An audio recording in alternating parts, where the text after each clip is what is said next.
Hi friends, welcome to my channel. Bhargavi LLB ಧಾರಾವಾಹಿಯಲ್ಲಿ ಇಂದಿನ ಸಂಚಿಕೆಯಲ್ಲಿ ಬೃಂದಾ ಸಾಕ್ಷಿ ಸೇರಿಕೊಂಡು ದೊಡ್ಡ ಕುತಂತ್ರವನ್ನೇ ನಡೆಸಿದ್ದಾರೆ. ಸಂಚಿಕೆ ಆರಂಭದಲ್ಲಿ ಸಾಕ್ಷಿ ಆರಾಮಾಗಿ ಊಟ ಮುಗಿಸಿ ಗ್ರೌಂಡ್ನಲ್ಲಿ ಓಡಾಡುತ್ತಿರುವಾಗ ಬೃಂದಾ ಪದೇ ಪದೇ ಕಾಲ್ ಮಾಡಿ ತಲೆ ತಿನ್ನುತ್ತಿರುತ್ತಾಳೆ. ಸಾಕ್ಷಿ ಕೋಪದಿಂದ ಫೋನ್ ಎತ್ತಿದಾಗ ಬೃಂದಾ, ಚಿಕ್ಕತ್ತೆ, ನೀವು ಮತ್ತು ಜಗನ್ಮಾವ ಕೊಟ್ಟ ಕಷ್ಟಕ್ಕೆ ಈ ಮನೆ ಬೆಂಕಿ ಬಿದ್ದ ಹಾಗೆ ಉರಿಯುತ್ತಿದೆ. ನೀವೇನಿದ್ದರೂ ನಾಳೆ ಬೆಳಗ್ಗೆ ಈ ಮನೆ ಮುಂದೆ ಬಂದು ನಿಂತುಕೊಳ್ಳಿ. ಇಲ್ಲಿ ನಡೆಯೋ ದೊಂಬರಾಟ ನೋಡಿ ನಿಮಗೆ ಫುಲ್ ಖುಷಿ ಆಗುತ್ತದೆ ಎಂದು ಹೇಳ್ತಾಳೆ. ಸಾಕ್ಷಿ ಕೂಡ ಖುಷಿಯಾಗಿ, ನನ್ನ ಎದುರೇ ಅವರ ಮಾನ ಮರ್ಯಾದೆ ಬೀದಿಗೆ ಬಂದರೆ ನಿನಗೊಂದು ದೊಡ್ಡ ಸರ್ಪ್ರೈಸ್ ಗಿಫ್ಟ್ ಕೊಡ್ತೀನಿ ಎಂದು ಹೇಳಿ ಫೋನ್ ಇಡುತ್ತಾಳೆ. ಬೃಂದಾ ತಾನು ಮತ್ತು ತನ್ನ ಗಂಡ ಮಾತ್ರ ಚೆನ್ನಾಗಿರಬೇಕು ಎಂದು ಈ ಮನೆ ಹಾಳು ಕೆಲಸಕ್ಕೆ ಕೈ ಹಾಕಿರ್ತಾಳೆ. ಇನ್ನೊಂದೆಡೆ ಅರ್ಜುನ್ ಒಬ್ಬನೇ ಬೇಸರದಿಂದ ಕುಳಿತಿರುವಾಗ ಅಲ್ಲಿಗೆ ಭಾರ್ಗವಿ ಬರ್ತಾಳೆ.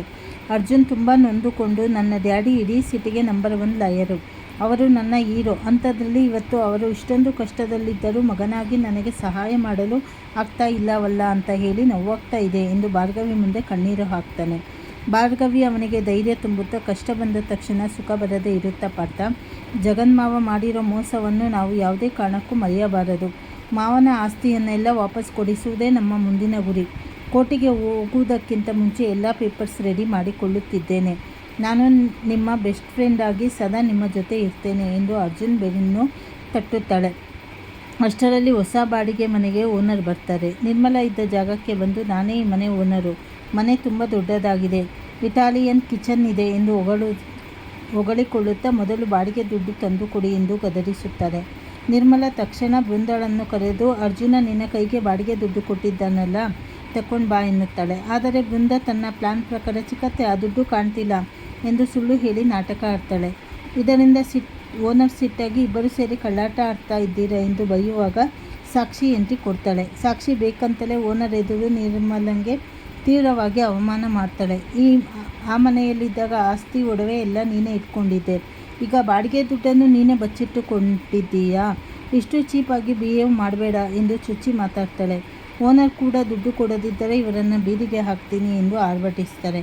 ಇದೇ ಸಮಯದಲ್ಲಿ JP ಪಾಟೀಲ್ ಹತ್ತಿರ ಒಬ್ಬ ಜೂನಿಯರ್ ಲಾಯರ್ ಬಂದು, ಸರ್, ನಾನು ನಿಮ್ಮ ಅಸಿಸ್ಟೆಂಟಾಗಿ ಸೇರ್ಕೊಬೇಕು, ನನಗೆ ಸಂಬಳ ಬೇಡ, ಎಕ್ಸ್ಪೀರಿಯನ್ಸ್ ಸಿಕ್ಕರೆ ಸಾಕು ಎಂದು ವಿನಂತಿಸುತ್ತಾನೆ. ಆದರೆ JP ಪಾಟೀಲ್ ತುಂಬ ನೊಂದುಕೊಂಡು, ಇಲ್ಲಪ್ಪ, ಇವತ್ತು ನನ್ನ ಹತ್ತಿರ ಇನ್ನೊಬ್ಬನನ್ನು ಅಸಿಸ್ಟೆಂಟಾಗಿ ಇಟ್ಟುಕೊಳ್ಳುವಷ್ಟು ಶಕ್ತಿ ಇಲ್ಲ, ದಯವಿಟ್ಟು ನನ್ನನ್ನು ಬಿಟ್ಟು ಬಿಡು ಎಂದು ಬೇಸರದಿಂದ ಹೇಳಿ ಒಂದು ಸಣ್ಣ ಲಾಯರ್ ತರಹ ತಾನೇ ಸ್ಟಾಂಪ್ ಎಡಿಟ್ ಮಾಡಲು ಕುಳಿತುಕೊಳ್ತಾನೆ. ಕೊನೆಯಲ್ಲಿ ಮನೆಯ ಹತ್ತಿರ ಸಾಕ್ಷಿ ಓನರ್ ಸೇರಿ ನಿರ್ಮಲನನ್ನು ಎದುರಿಸುತ್ತಿರುತ್ತಾರೆ.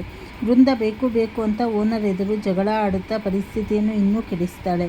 ನಿರ್ಮಲಾ ಅನಿವಾರ್ಯವಾಗಿ ಸಾಕ್ಷಿಯ ಕಾಲಿಗೆ ಬಿದ್ದು ದುಡ್ಡು ಕೇಳುವ ಪರಿಸ್ಥಿತಿ ಬಂದಾಗ ಸರಿಯಾದ ಸಮಯಕ್ಕೆ ಭಾರ್ಗವಿ ಎಲ್ಲಿಗೆ ಎಂಟ್ರಿ ಕೊಡ್ತಾಳೆ. ಭಾರ್ಗವಿ ಬಂದ ತಕ್ಷಣ ಸಾಕ್ಷಿ ಮತ್ತು ಬೃಂದಾ ಇಬ್ಬರ ಕಳ್ಳಾಟವನ್ನು ಬಯಲು ಮಾಡಿ ಇಬ್ಬರಿಗೂ ಸರಿಯಾಗಿ ಮುಖಕ್ಕೆ ಹೊಡೆದ ಹಾಗೆ ಉಗಿದು ಪಾಠ ಕಲಿಸ್ತಾಳೆ. ಮುಂದಿನ ಸಂಚಿಕೆಗಳಲ್ಲಿ ಏನೇನಾಗತ್ತೆ ಅಂತ ಹೇಳಿ ಮುಂದೆ ತಿಳಿದುಕೊಳ್ಳೋಣ. ಹಾಗೆ ಮುಂದಿನ ಸಂಚಿಕೆಗಳಲ್ಲಿ ಭಾರ್ಗವಿ ಈ ಆಸ್ತಿ ಜಗಳವನ್ನು ಹೇಗೆ ಕೋರ್ಟು ಮೆಟ್ಟಿಲು ಹತ್ತಿಸ್ತಾಳೆ ಅಂತ ಹೇಳಿ ನೋಡಬೇಕು. ಏನೇನಾಗತ್ತೆ ಅಂತ ಹೇಳಿ ತಿಳಿದುಕೊಳ್ಳೋಣ.